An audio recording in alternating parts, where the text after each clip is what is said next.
Welcome জানাই সবাইকে নতুন আরেকটা ব্লগে। আমি অনিন্দিতা চলে এসেছি নতুন আরেকটা দিন আপনাদের সঙ্গে শেয়ার করব বলে। সকাল বাজে এখন 7টা, আর ঘুম থেকে উঠেই প্রথম যে কাজটা করেছি সেটা হচ্ছে চাটা চাপিয়ে দিয়ে এক ফাঁকে চলে এসেছি বাগানে। জানতাম আজকে অনেকগুলো গাঁদা একসঙ্গে ফুটবে, কারণ কদিন ধরেই দেখছিলাম বেশ কিছু কুড়ি এসছে। আর তারই সাথে দেখায় আপনাদের সেই অপরাজিতা গাছটা, যেটা কিন্তু সেই খরগোশে খেয়ে গেছিল মনে আছে। তাতে কিন্তু পাতা তো এসছে, আর সঙ্গে কিন্তু এবার ফুলও চলে এসছে।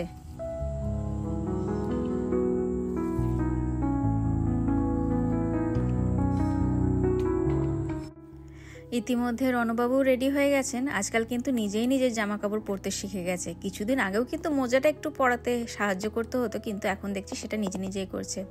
আর তার সঙ্গে পেছন দিকে ওই যে রিনিও উঠে গেছে, কারণ তাকে গত 7 দিন ধরে বলে বলে অবশেষে সে আজকে রাজি হয়েছে আমার সঙ্গে নতুন করে সে যোগা স্টার্ট করবে বলে।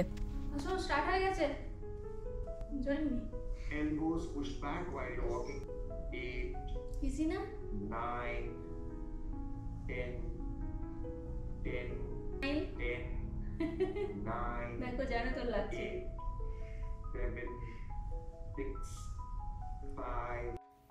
ছুটি পড়ার প্রায় 15 দিন কেটে গেছে, আর এই 15 দিন ধরে কিন্তু রিনির স্পেশালি ফিজিক্যাল অ্যাক্টিভিটি বলে কিচ্ছু নেই। রণতাও প্রত্যেক দিন ধরুন ওই সন্ধেবেলাটায় বাইরে গিয়ে খেলে, সাইকেল চালায়, এমনকি সপ্তাহে 2 দিন ধরে তাইকন্ডোও করে।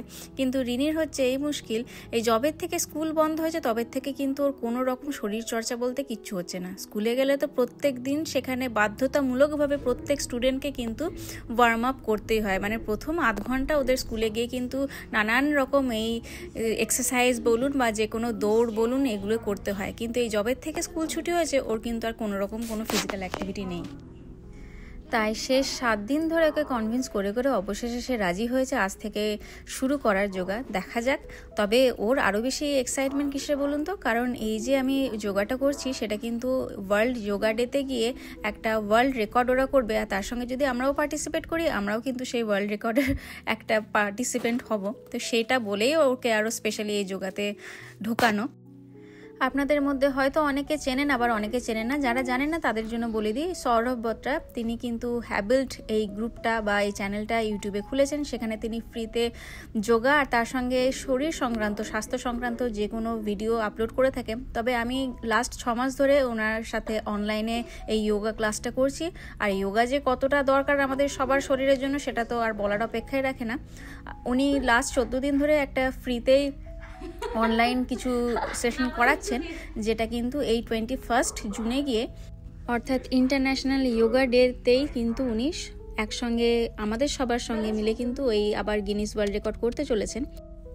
তবে আমি কিন্তু একটা ডিসক্লেমার দিয়ে দিতে চাই যে এই পুরো ব্যাপারটাই কিন্তু জনস্বার্থে প্রচারিত। এর মধ্যে কিন্তু আমার কোনো রকম কোনো অংশগ্রহণ বা কোনো রকম কোনো অবদান নেই। যা শেখাবেন সেটা উনিই শেখাবেন। শুধুমাত্র আপনাদের সঙ্গে ইনফরমেশনটুকু শেয়ার করার ছিল বলে আমি শেয়ার করলাম। Turn left hand forward.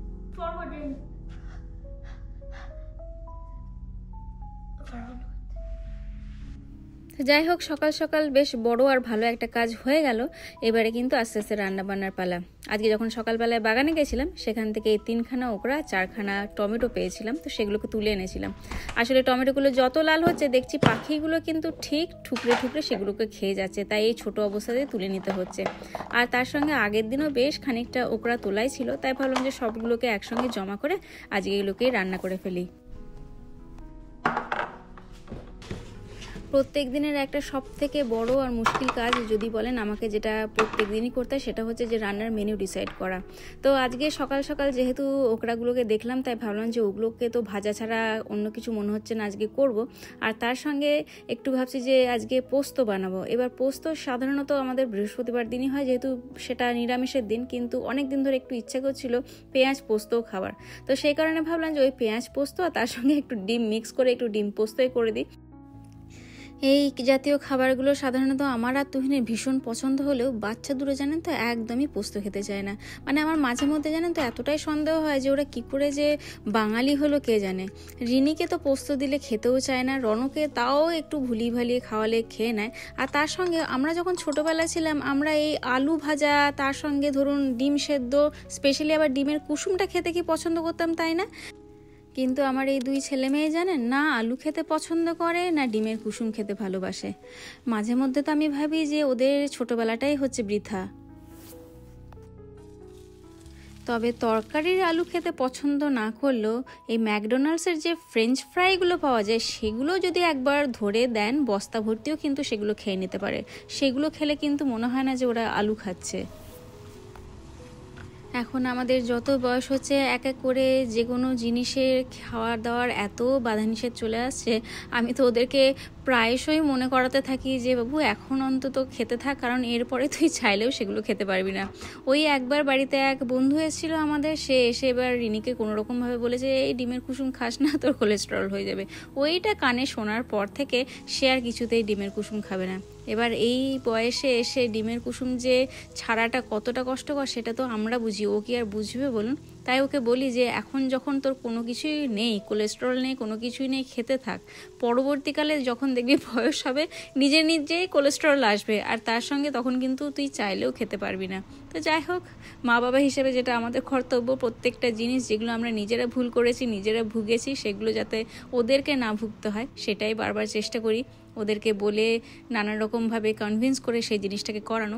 তবে যাই হোক, ইদানিংকালে দেখছি রিনি তাও অল্প আত্রু হলেও কিন্তু ডিমের কুসুম খাচ্ছে।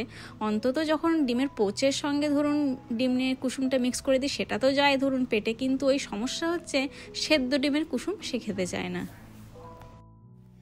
ডিমটা রান্না হয়ে গেল, আর এবারে আমি এই ওকড়াগুলোকে ছোট ছোট পিস করে কেটেই রেখেছি। ওর সঙ্গে অল্প একটু ভাবছি যে আজকে ওই মশালা ওকড়া যেরকম হয় সেরকম একদম করব। তবে আমি কিন্তু একেবারেই ডুবো তেলে ভাজবো না, একদম অল্প তেলেই ভাজবো।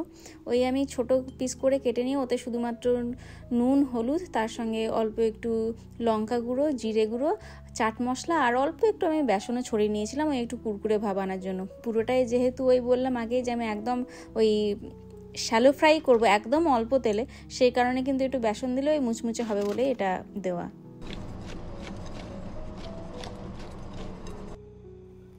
এই ধরনের যে ওকড়াটা রান্না করি সেটা রিনির ভীষণ পছন্দের। আসলে ওকে যদি একটু ওই সাউথ ইন্ডিয়ান স্টাইলের লেমন রাইস আর তার সঙ্গে এই ওকড়াটা করে দেওয়া হয়, ও অন্য দিনের থেকে প্রায় ডাবল কিন্তু ভাত খেয়ে নিতে পারে।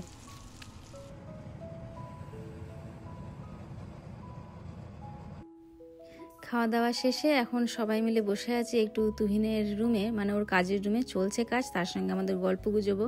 আর আরেকজনকে দেখুন খাওয়া দাওয়া শেষে সে আবার এখন হামলা দিয়েছে ঠাকুরের জায়গায়। কি নিলি দেখা, রেজিন নিলে মুখ চালাতেই হবে সবসময়।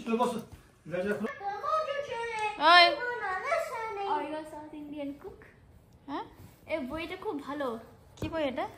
The Door is Open, Stories of Celebration by Community and Community by 11 Deshi Voices. ও দেখে তো, এবার সবাই তো ইন্ডিয়ান। হ্যাঁ, এটা কোন ইন্ডিয়ান অথর লিখেছে নাকি? হ্যাঁ, হেনা খান, ইন্ডিয়ানই ও, প্রবলেম। লাইব্রেরিতে পেয়েছিস? হ্যাঁ, কেমন লাগছে বইটা পড়ে? ভালো জিনিসগুলো রিলেট করতে পারছি, যে নাকি ইন্ডিয়ান খাবার খাচ্ছে। কি ইন্ডিয়ান খাবারের নাম পেলি এখানে? একটা ছিল পাকোড়া। পকোড়া, হ্যাঁ পকোড়া। তারপর লাইক টমেটো গোজু। হ্যাঁ, টমেটো গজ্জু। হ্যাঁ, হ্যাঁ, সাউথ ইন্ডিয়ান খাবার। South Indian, most of them ওরকমই। তারপর যে লাইক এখানে অলসো আছে যখন নানি আসছে। ও, এগুলো বলছে নানি টানিগুলো আছে, রিলেশন গুলো নবরাত্রি সেলিব্রেট করছে, অনেক জিনিস। পুরো ইন্ডিয়ান কালচারটা দেখাচ্ছে।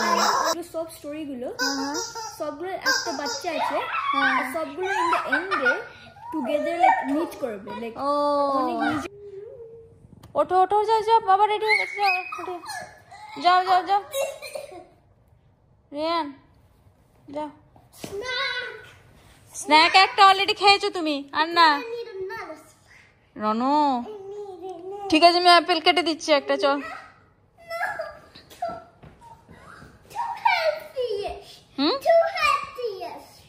কি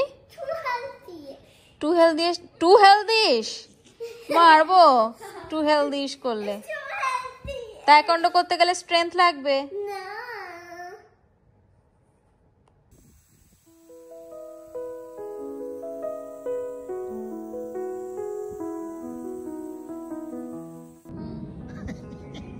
কি ছিল জায়গাটা সত্যি ধুধু প্রান্তর। মানে ওই দিকটা ওইরকম কেন তুই না আকাশটা, সূর্য তো এদিকে অস্ত হয়, ওইখানটা কেন, কর্নারটা কেন এরকম? আবার সাংঘাতিক তো, পশ্চিম দিক তো এইটা। রিনির চলছে এখন টিউশন, মানে সেটা বাড়ির ভেতরেই রয়েছে, আর তার সঙ্গে রনও বাইরে খেলতে গেছে। এই সুযোগে একটু দুজনে বাইরে এসেছিলাম, মানে ব্যাকইয়ার্ডে একটু গাছপালায় জল ঠল দেওয়ার জন্য এই সময়টা। আর একবার আকাশের চেহারা দেখে ভেতরে ভেতরে কিন্তু আবার সে ভয় লাগতে শুরু করেছে। যদিও কিন্তু এদিকটা পশ্চিম দিক নয়, কিন্তু ওই আকাশটা যে কেন এতটা হঠাৎ করে এরকম রং দেখা যাচ্ছে বুঝতে পারলাম না। অবশ্য খানিকক্ষণ পরেই সেটা ক্লিয়ার হলো। হঠাৎ করে যে টেম্পারেচার আর তার সঙ্গে ওয়েদারটাও এত দ্রুত চেঞ্জ হয়ে গেল, আর তার সঙ্গে সঙ্গে কালো মেঘের দল সূর্য অস্ত যাওয়ার পরপরই এমন করে ধেয়ে আসতে শুরু করলো, একবার শুধু দেখুন মনে হচ্ছে যেন গোটা আকাশটা এবার মাথায় ভেঙে পড়বে আমাদের।